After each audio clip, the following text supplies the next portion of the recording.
mempermainkan ibadah, qadha salat yang tidak jelas jumlah dan waktunya. Ada 3 madhab besar tentang qadha salat yang ditinggalkan dengan sengaja. Madhab yang pertama adalah madhab Zahiriyah. Madhab Zahiriyah mengatakan haram qadha salat yang ditinggalkan dengan sengaja. Bukan karena lupa atau tidur atau ada udzur syar'i. Jadi kalau menurut madhab Zahiriyah haram orang itu mengqadha salat yang ditinggalkan dengan sengaja. Karena apa? Dia meninggalkannya sengaja, bukan karena lupa atau tidur atau ada udzur syar'i.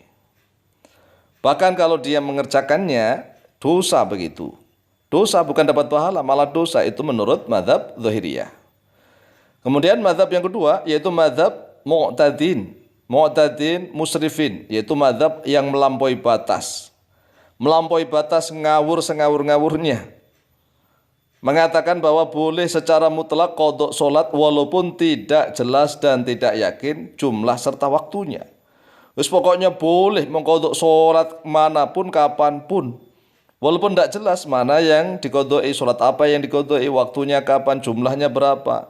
Wis pokoknya boleh mutlak. Ini adalah madhab Mu'tadin musrifin, yang melampaui batas, yang ngawur. Kemudian yang ketiga madhab adil, madhab yang adil, muqsitin, tengah-tengah, memberi syarat harus tahu pasti waktunya atau jumlahnya. Jika ragu-ragu atau tidak jelas, maka lebih baik memperbanyak sholat-sholat sunnah. Karena hikmah disyariatkannya sholat-sholat sunnah itu untuk menyempurnakan kekurangan sholat fardu. Lah, madhab muqsitin, adil, tengah-tengah ini adalah dipimpin oleh Imam Asy-Syafi'i rahimahullahu ta'ala wa radhiyallahu an. Sebagaimana yang telah dijelaskan oleh Imam An-Nawawi rahimahullahu ta'ala di dalam kitab Al-Majmu' Syarah Al-Muhadzab. Bismillahirrahmanirrahim. Qala al-Imam An-Nawawi rahimahullahu ta'ala fil Majmu'i Syarah Al-Muhadzab. Telah berkata oleh Imam An-Nawawi rahimahullahu ta'ala di dalam kitab Al-Majmu' Syarah Al-Muhadzab. Wa idza nasiya salatan aw salataini aw thalathan aw arba'an minal khamsi. Apabila seseorang lupa pada solat atau 2 solat atau 3 solat atau 4 solat minal khamsi daripada solat fardu 5 waktu. Qala al-Imam Asy-Syafi'i fil ummi wal ashabu rahimahumullahu ta'ala. Maka berkata oleh Imam Asy-Syafi'i di dalam kitab Al-Um dan oleh ashabus Syafi'i rahimahumullahu ta'ala, lazimahu ayyusalliya al-khamsa. Maka wajib baginya padanya pada sekiranya solat oleh orang yang meninggalkan solat itu pada solat fardu 5 waktu yang dia yakini, yang dia tahu jumlah dan waktunya. Walau kana alaihi fawaitu la ya'rifu adadaha wa ya'lamu al-muddata allati fatahu fiha bi an qala taraktu salawatin min hadza syahri. Kalau seandainya seseorang itu ketinggalan, pernah meninggalkan solat-solat yang dia tidak tahu jumlahnya berapa yang telah ditinggalkan, berapa kali zuhur, berapa kali asar dan seterusnya, tetapi dia tahu tentang waktunya yang dia telah meninggalkan solat itu. Sekiranya dia mengatakan aku telah meninggalkan solat dari bulan ini hingga bulan ini, wala a'lamu qadrah, dan dia tidak tahu tentang kadarnya. Fawajhani hakahuma sahibat tatimati wal bayani wasyashi ahaduhuma wa huwa qaulul qafal yuqalu lahu kam tahaqqaqu annaka tarakta. Jadi kalau menurut Imam Al-Qafal ditanya berapa yang nyata, yang jelas bagimu engkau telah meninggalkan solat. Fa in qala asr salawatin wa asyukku fi ziyadati lazimahu al-ashru. Jika dia itu meyakini, mengatakan bahwa aku telah meninggalkan solat 10 kali solat, duhur 10, asar 10 misalnya, maghrib 10, dan aku ragu-ragu di dalam tambahan itu, maka dia hanya diwajibkan untuk solat yang 10 itu, 10 kali duhur, 10 kali asar, 10 kali maghrib dan isya dan seterusnya itu. Dan yang ragu-ragu tidak boleh dijalankan. Duna ziyadati, tidak yang tambahannya. Jadi yang jelas, yang nyata itu. Karena ibadah itu harus butuh kejelasan dan kenyataan. Wa tsani wa huwa qaulul qadhi Husainin yuqalu lahu kam tahaqqaqu annaka shallaita fi hadha syahri fa idza qala kadza wa kadza alzamnahu qada'u ma zada li'anna al-asla syughlu dhimmati fala yasqutu illa ma tahaqqaqahu. Adapun cara mengerjakan qada salat, ada 3 ketentuan yang harus dipahami. Ketentuan yang pertama, boleh diangsur pada setiap waktu. Boleh diangsur pada setiap waktu, misalnya kita habis duhur ini, habis sholat duhur. Kemudian setelah itu kita berdiri lagi sholat duhur 5 kali duhur, boleh diangsur. Nanti setelah sholat asar, kita berdiri lagi sholat asar 5 kali asar, boleh. Kemudian maghrib, setelah sholat maghrib kita berdiri lagi 5 kali sholat maghrib. Setelah isya dan subuh juga sama begitu. Jadi walaupun setelah asar maupun setelah subuh, karena ada sholat yang diqodoi, maka tidak makruh karena qodok sholat wajib.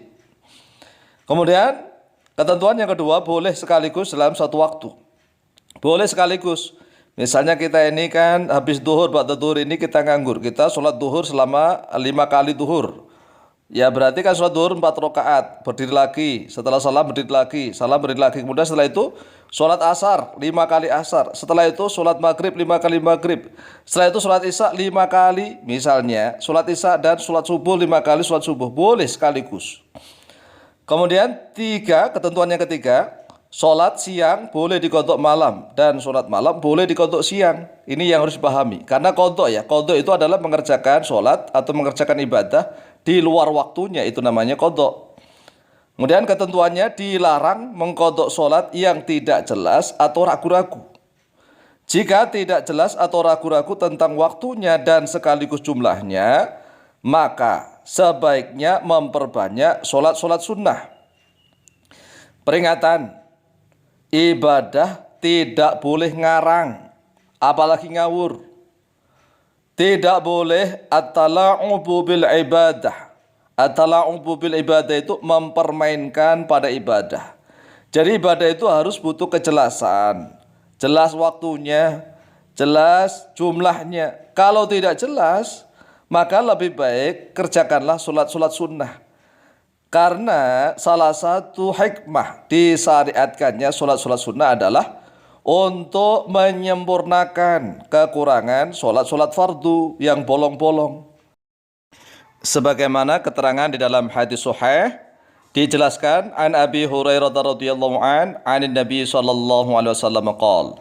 Telah diriwayatkan dari Abu Hurairah radhiyallahu an dari Nabi Muhammad sallallahu alaihi wasallam, beliau bersabda, "Inna awwala ma yuhasabun nasu bihi yaumil qiyamati min a'malihim as-shalatu." Sesungguhnya pertama kali sesuatu yang dihisab terhadap manusia bihi dengannya yaumal qiyamati, pada hari kiamat, min amalim, dari amal-amal mereka, as-sholatu, yaitu solat. Yaqulu Rabbuna jalla wa azza li malaikatihi, berfirman oleh Tuhan kami Allah azza wa jalla kepada para malaikatnya, wa wa'alamu, sedangkan dia Allah yaitu lebih mengetahui. Ungduru fi sholati abdi, wahai para malaikat, lihatlah oleh kalian di dalam solat hambaku. Atammaha am naqasaha, apakah hambaku itu telah menyempurnakan solat ataukah mengurangi solat? Fa in kanat samatan kutibat lahu tamatan, lalu jika ada oleh solat itu sempurna, maka dicatat, ditetapkan baginya sempurna.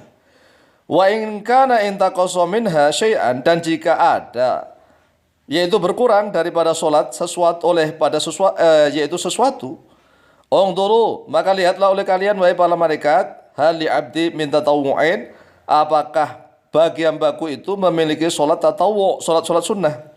Fa in kana lahu tatawwu'un, lalu jika ada baginya hambaku itu solat-solat sunnah, atimmu, maka sempurnakanlah oleh kalian wahai para malaikat, li abdi, untuk hambaku, fardhatahu, pada solat fardunya itu, min tatawwu'i, dari solat sunnahnya itu.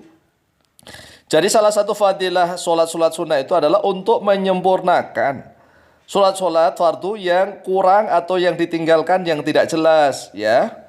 Tsumma tuqadu al-a'malu ala dzakum. Akhrajahu Abu Dawud wa Tirmidzi wa Nasa'i fil Mujtaba wa Ibnu Majah. Wallahu ta'ala a'lamu bishawab.